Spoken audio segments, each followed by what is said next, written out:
শুধু এতেই শেষ নয়, এর মধ্যে থেকে আমাদেরকে আল্লাহ রাব্বুল আলামিন ইসলামের ছায়াতলে তিনি এনেছেন এবং আমরা মুসলিম এই হিসেবেও আমরা গর্বিত যে আল্লাহ ইচ্ছা করলে তিনি অন্য মানুষদের মতো ভিন্ন কোনো ধর্মে, ভিন্ন কোনো মতের উপরে তিনি আমাদেরকে জন্ম দিতে পারতেন, ঠিক কি না? তা আল্লাহ পাক তিনি আমাদের উপর অনেক খুশি এবং তিনি আমাদেরকে অনুগ্রহ করেছেন যে আমরা ইসলামের উপরেই জন্ম লাভ করেছি এবং ছোট থেকে বড় হয়েছি এবং মৃত্যু পর্যন্ত যেন আমরা ইসলামের উপর অটল থাকি সেই তৌফিক আল্লাহ দান করেন, সকলে বলি আমিন। একটি কথা আছে যে কুল্লু মাউলিদিন ইউলিদু আলাল ফিতরা, প্রতিটি মানুষ ফিতরাতের উপরেই জন্ম লাভ করে। যখন কোনো শিশু দুনিয়াতে আসে তখন সে ফিতরাত অর্থাৎ ইসলামের উপরেই আসে, কিন্তু আস্তে আস্তে যখন সে বড় হয় তখন যে ইহুদির ঘরে জন্ম নিয়েছে ইহুদি তাকে এক পর্যায়ে তাকে ইহুদি বানায়, যে খ্রিস্টানের ঘরে জন্ম নিয়েছে যে শিশু সে বড় হতে হতে সে তার পিতামাতার অনুসরণ করে সে এক পর্যায়ে খ্রিস্টান হয়ে যায়। যে মাজুসি মূর্তি পূজক, অগ্নিপূজক, এদের ঘরে যে শিশু জন্ম লাভ করে সে তাদের পিতামাতার আদর্শ নিয়েই ওইভাবেই সে লালন পালন হয়ে এক পর্যায়ে সে মূর্তি পূজক হয়ে যায়, এক পর্যায়ে সে অগ্নিপূজক হয়ে যায়, মাজুসি হয়ে যায়। তো আল্লাহ তাআলা আমাদের উপর তিনি এমন রহম করেছেন যে আমরা তা নই, আমরা ইসলামের উপরে জন্ম লাভ করেছি এবং ইসলামের উপরে আমরা প্রতিষ্ঠিত আছি এবং এইভাবেই যেন এই প্রতিষ্ঠিত থাকা অবস্থায় যেন আল্লাহ আমাদেরকে নিয়ে নেন, সকল বলে আমিন। এটা আল্লাহ তাআলার অশেষ অনুগ্রহ আমাদের প্রতি। তবে একটা দুঃখের বিষয় হলো দুঃখটা কি দেখেন, যে সন্তানটা ইহুদিদের ঘরে জন্ম নিয়েছে, যে সন্তানটি নাসারাদের ঘরে জন্ম নিয়েছে, যে সন্তানটি মাজুসিদের ঘরে জন্ম নিয়েছে, তাদের পিতামাতার দেখা অনুযায়ী ওইভাবে লালিত পালিত হয়ে সে ইহুদি, খ্রিস্টান, মাজুসি, মূর্তি পূজক, অগ্নিপূজক এগুলি হয়ে যায়। কিন্তু মুসলমানের ঘরে যে সন্তান জন্ম লাভ করেছে, দুঃখের বিষয় হলো যে এই সন্তানটি পিতামাতা যদি বেনামাজি হয় তাহলে সন্তানটাও এক পর্যায়ে কী হয়ে যায়, বেনামাজিদের মধ্যে লালিত পালিত হয়ে সেও বেনামাজি হয়ে যায়। সে বলতে থাকে আমার বাপ দাদারা নামাজ পড়ে নাই, আমি কেমনে পড়ি, ইল্লা মাশা আল্লাহ। কিন্তু এতে আল্লাহ তাআলার একটা অনুগ্রহ হলো কি, অনেকাংশেই বেনামাজির ঘরেও কিছু নামাজি ব্যক্তি হয়ে যায়, ঠিক কিনা কন? ইল্লা মাশা আল্লাহ, এটা অনেক কম, কিন্তু বেনামাজির সংখ্যা বেশি। এখন লক্ষ্য করুন, আজকে কি বার? শুক্রবার, জুমার দিন, ইয়ৌমুল জুমুআহ, বুঝতে পারছেন, শুক্রবারের দিন। লক্ষ্য করুন, শুধু কি শুক্রবারের দিনেই নামাজ ফরজ? আপনারা কি বলেন? শুধু কি শুক্রবারের দিনে নামাজ ফরজ? না, 5 ওয়াক্ত নামাজ ফরজ। জুমার দিনে একটা নসিহত, এই যে উপদেশ দিচ্ছে, এটা একটা উপদেশের জন্য একটা দিন ইসলাম নির্ধারণ করেছে। লোকজন সারাটা দিনগুলিতে অন্যান্য দিনগুলিতে ব্যতিব্যস্ত থাকে, উপদেশ লাভ করার তাদের কোনো সময় হয় না। এই জন্য শুক্রবারের দিনে কোরআন এবং হাদিস থেকে নসিহত করবার জন্য একটা দিন নির্ধারণ করেছে ইসলাম। সেটা হলো ইয়ৌমুল জুমুআহ। এই জুমআর দিনে আসবে, নসিহত করবে ইমাম সাহেব, খতিব সাহেব, তারপরে মুসল্লিরা সেটা শুনবে, সেই অনুযায়ী আমল করবে। এটা একটা দিন নির্ধারণ করে দিয়েছে। আল্লাহু আকবার, এটা একটা কত মর্যাদা সম্পন্ন দিন। এই দিনে পৃথিবী সৃষ্টি হয়েছে, এই শুক্রবারের দিনে আবার ধ্বংস হয়ে যাবে, বুঝতে পারছেন? তো যাই হোক, ওটা অনেক অন্যরকম কথা, ওদিকে যাব না, মূল বিষয়ের দিকে যাচ্ছে। যে লক্ষ্য করুন, এই যে মুসল্লিরা এসেছে এর মধ্যে কতজন নামাজ পড়েছে ফজরের, একটু হিসাব করুক। তারপরে বাকি দিনগুলোতে কয় ওয়াক্ত পড়েছে আর কয় ওয়াক্ত পড়ে নাই। এতেই শুধু মুসলমান হিসেবে নিজেকে বললে তা সঠিক হবে না। আপনার নাম ভোটার লিস্টে থাকতে পারে আপনি মুসলিম, আপনার নাম কোনো একটা ফর্মের মধ্যে কোনো চাকরির জন্য ফর্ম পূরণ করতে গিয়ে এখানে একটা মুসলিম একটা অপশন থাকে, সেখানে আপনি নাম লিখতে পারেন মুসলিম। তারপরে পাসপোর্ট করতে গিয়ে সেখানে আপনি লিখতে পারেন আপনি মুসলিম। হ্যাঁ, ভিসা লিখতে গিয়ে লিখতে পারেন আপনি মুসলিম হিসেবে ভিসা আসলো, কিন্তু নামাজ পড়েন না, আল্লাহর দপ্তরে আল্লাহর খাতায় আপনার মুসলমান হিসেবে নাম নাই। আপনি কি মনে করেন কেন? কারণটা কি? কারণ হলো সালাত আদায় করে না, রোজা রাখে, হজ করে, জাকাত দেয়, অন্যান্য আমল করে, দান খয়রাত করে, কোরআন তেলাওয়াত করে, শুধু নামাজ পড়ে না। লাভ হবে কি? আউয়ালু মা ইউহাসিবু আব্দু as-সালাত। আল্লাহ পাক সর্বপ্রথম যে হিসাবটা নেবেন সেটা হলো সালাতের। কিয়ামতের দিন যে হিসাব গ্রহণ হবে সেটা কিসের? সালাতের। প্রথম হিসাব কি জাকাতের? প্রথম হিসাব কি হজের? প্রথম হিসাব কি দান খয়রাতের? হিসাব কি প্রথম কোরআন তেলাওয়াতের? না, সালাতের। নারী পুরুষ সকলের যে হিসাব হবে কিয়ামতের দিন সর্বপ্রথম তা হলো সালাত। যদি সালাতের হিসাব ঠিক হয় তাহলে নাজাহা ও আফলাহা, সে মুক্তি পাবে, সফলতা লাভ করবে।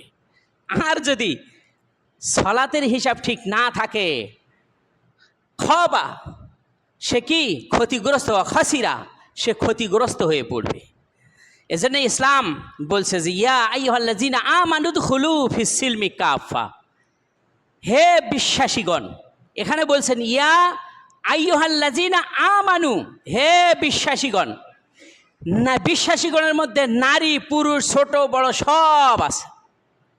তাহলে বিশ্বাসী যারা হবে, বিশ্বাসী যারা দৃঢ় বিশ্বাস রাখে আল্লাহ তাআলার উপর, যারা দৃঢ় বিশ্বাস রাখে পরকালের উপর, যারা দৃঢ় বিশ্বাস রাখে আপনার জান্নাত জাহান্নামের উপর, যারা দৃঢ় বিশ্বাস রাখে তাকদীরের উপর, যারা দৃঢ় বিশ্বাস রাখে ফেরেশতাকুলের উপর, যারা দৃঢ় বিশ্বাস রাখে আসমানি কিতাবসমূহের উপর, যারা দৃঢ় বিশ্বাস রাখে নবী রাসূলদের উপর, এদেরকে লক্ষ্য করে আল্লাহ বলছেন ইয়া আইয়ুহাল্লাযীনা আমানু, হে বিশ্বাসীরা, দুনিয়ার যত বিশ্বাসী আছো, আমানু, যত বিশ্বাস স্থাপনকারী আছো, তোমরা শুনো, ভালো করে জেনে রাখো, উদখুলু ফিস সিলমি কাফা, তোমরা ইসলামে পরিপূর্ণভাবে প্রবেশ করো। তাহলে ইসলামে পরিপূর্ণভাবে প্রবেশ করতে হলে ইসলামের যত বিধি বিধান, আইন কানুন, হুকুম আহকাম, নিয়ম কানুন, নীতিমালা যা আছে সব পুঙ্খানুপুঙ্খ রূপে মেনে চলতে হবে। সব পুঙ্খানুপুঙ্খ রূপে মেনে চলতে হবে, তাহলেই তা পরিপূর্ণভাবে প্রবেশ করা হবে।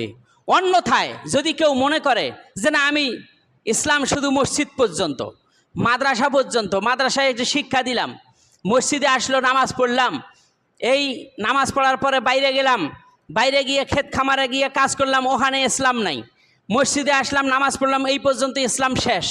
হজের সময় হজ করলাম, একটু টাকা পয়সা হয়েছে, হালাল হারাম বুঝলাম না, হজ করে আসলাম, এই পর্যন্ত সে মনে করে ইসলাম শেষ। জাকাত দিল, জাকাত কেউ দিল, এই পর্যন্ত ইসলাম শেষ সে মনে করে। রমজান মাস আসলো, মনে করলো যে শুধু রোজা রাখলাম, এই পর্যন্ত ইসলাম শেষ। না, এটাই শুধু ইসলাম মানা হলো না, আরও কথা আছে। ফাইজা কুজিয়াতি সালাতু ফান্তাশিরু ফিল আরদ, নামাজ শেষ হবে, জমিনে বিচরণ করো, অবতাগু, তোমরা অনুসন্ধান করো, আল্লাহর অনুগ্রহগুলি তোমরা অনুসন্ধান করতে থাকো। সেখানে গিয়েও আপনাকে ইসলামের অনুসরণ করেই চলতে হবে। মাঠে ময়দানে, কৃষিতে, খামারে, সব ক্ষেত্রে ইসলামের অনুসরণ করতে হবে। কোর্ট কাছারি আদালতে সর্বক্ষেত্রে ইসলাম, শিক্ষাঙ্গনে ইসলাম, ইসলামের শিক্ষা দিতে হবে। কোর্টের বিচার করতে গিয়ে ইসলামের নিয়ম অনুযায়ী তাকে বিচার করতে হবে। সর্বক্ষেত্রে ইসলামের অনুসরণ করতে হবে। ইসলামে ফৌজদারি বিদ্যা আছে, ওয়ারিসের সম্পত্তি বন্টন আছে, এটা ইসলাম যে নাই, এগুলি নিজেরা বা আপনার আইন তৈরি করে এগুলি পরিচালনা করতে হবে এমনটি নয়। আলিয়াউমা আকমালতু লাকুম দীনাকুম ওয়া আকমামতু আলাইকুম নি'মাতি ওয়া রাযীতু লাকুমুল ইসলামা দীনা, আমি তোমাদের জন্য ইসলামকে পরিপূর্ণ করে দিয়েছি। এখানে আর মানবরচিত বিধানের কোনো প্রয়োজনই নাই, যা আছে সব পরিপূর্ণ। আর আল্লাহ বলছেন ও রাদিতু লাকুমুল ইসলামা দীনা, ইসলামকে আমি তোমাদের জন্য পূর্ণাঙ্গ জীবন ব্যবস্থা হিসেবে আমি মনোনীত করেছি, এটাই একমাত্র ইসলাম। আল্লাহ বলছেন উদখুলু ফিস সিলমি কাফা, তোমরা ইসলামে পরিপূর্ণভাবে প্রবেশ করো। সুতরাং কোনো ওয়াক্তের সালাত আদায় করলাম আর কোনো ওয়াক্তের সালাত আদায় করলাম না, এর নাম ইসলাম নয়, এর নাম ইসলাম নয়, এর নাম মুনাফিকি। আল্লাহ রাব্বুল আলামিন তিনি বলছেন আরাআইতাল্লাযী ইউকাযযিবু বিদ্দীন ফাযালিকাল্লাযী ইয়াদউল ইয়াতীম ওয়া লা ইয়াহুয্যু আলা তুআমিল মিসকিন ফাওয়াইলুল লিল মুসাল্লিন আল্লাযীনা হুম আন সালাতিহিম সাহুন আল্লাযীনা হুম ইউরাউনা ওয়া ইয়ামনাউনাল মাউন। আল্লাহ পাক তিনি বলছেন আরাআইতাল্লাযী ইউকাযযিবু বিদ্দীন, হে নবী আপনি কি তাকে লক্ষ্য করেন না যে দিনকে অস্বীকার করে? দিন বলতে ইসলাম, আর একটা অর্থ দিন বলতে পরকাল। মালিক ইয়াও মিদ্দিন, তিনি বিচার দিবসের মালিক। তাহলে এখানে দিন বলতে পরকালও আছে। এই আয়াতের মধ্যে দুইটি অর্থই করা হয়েছে, দিন বলতে ইসলাম, দিন বলতে পরকাল, দুটোই বলা হয়েছে। আপনি কি লক্ষ্য করেন না যে পরকালকে দিনকে অস্বীকার করে কারা? আল্লাযী, তারাই অস্বীকার করে যারা ইয়েতিমের গলা ধাক্কা দেয়, মিসকিনকে খাদ্য দেয় না, খাদ্য দানে উৎসাহিত করে না। আর ফাওয়াইলুল লিল মুসাল্লিন, লোক দেখানোর উদ্দেশ্যে ওই সমস্ত নামাজিদের ধ্বংস। আল্লাযীনা হুম ইউরাউন, যারা লোক দেখানোর জন্য সালাত আদায় করে। আল্লাযীনা হুম আন সালাতিহিম সাহুন, যারা সালাত সম্পর্কে উদাসীন, কোনো ওক্তের সালাত আদায় করে ওক্তমতো আদায় করে না। এর ব্যাখ্যা আসছে সালাত আদায় করে কিন্তু ওক্তমতো আদায় করে না। জোহরের সময় যে সালাত পড়তে হয় জোহর, ওটা জোহরে না পড়ে আসরের সময় পড়ে। আসরের সালাত আদায় করতে হয় যে সময়, সেটা আসরের সময় আদায় না করে মাগরিবের সময় পড়ে, বা সূর্য ডুবতেছে অবস্থা সেই সময় পড়ে। এদের জন্য ধ্বংস। তাহলে সালাত আদায় করেও যদি কোনো ব্যক্তি ধ্বংস হয়ে যায় সালাত সম্পর্কে গাফিল হয়ে, আর যে আদায় করে না তার অবস্থা কি হবে? আল্লাহ বলছেন উদখুলু ফিস সিলমি কাফা, তোমরা ইসলামে পরিপূর্ণভাবে প্রবেশ করো। সালাত আদায় করা যেরকম ফরজ, সময় মতো আদায় করা এরকমই ফরজ। আমি কয়েক জুমা ধরে আপনার এই ওয়াক্ত, সালাতের ওয়াক্তগুলি সম্পর্কে আমি আলোচনা করে এসেছি। কখন শুরু হয়, কখন শেষ হয়, প্রতিটি ওয়াক্তর নিশ্চয় অবগত আছেন। কাজের ব্যস্ততা অনেকেরই থাকে। জোহরের সালাত 4 রাকাত ফরজ পড়তে, 4 রাকাত সালাত পড়তে কত সময় লাগে? 7-8 মিনিট, উর্ধে 10 মিনিট। এই 10টা মিনিট সময় আল্লাহর জন্য আপনি দিতে পারবেন না, এটা কি হলো? দিনে রাত্রে 24 ঘন্টা, এই 24 ঘন্টার মধ্যে আপনি এক এক ওক্তের জন্য আপনি 15 মিনিট করে ধরেন, তাহলে এই 15 মিনিট বা 20 মিনিট করে যদি আপনি এক এক ওক্তের জন্য যদি ধরে নেন 24 ঘন্টার মধ্যে, 20 মিনিট করে ধরেন, তাহলে 5 কুড়ি 100 মিনিট, ঠিক কিনা? 100 মিনিটে কয় ঘন্টা হলো? 1 ঘন্টা 40 মিনিট, ঠিক কিনা? 24 ঘন্টার মধ্যে থেকে 1 ঘন্টা 40 মিনিট যদি আল্লাহর জন্য নিবেদিত করতে না পারেন, বের করতে না পারেন, তাহলে কি আপনার অবস্থা হবে আপনি চিন্তা করে দেখুন। আর এই বাকি সময়গুলো তো আপনার জন্য আল্লাহ দিয়েই দিয়েছে, শুধুমাত্র এই 1-1.5 ঘন্টা আপনি আল্লাহর জন্য নির্ধারণ করবেন, এটাই পারেন না। আহা, দুঃখ, আফসোস।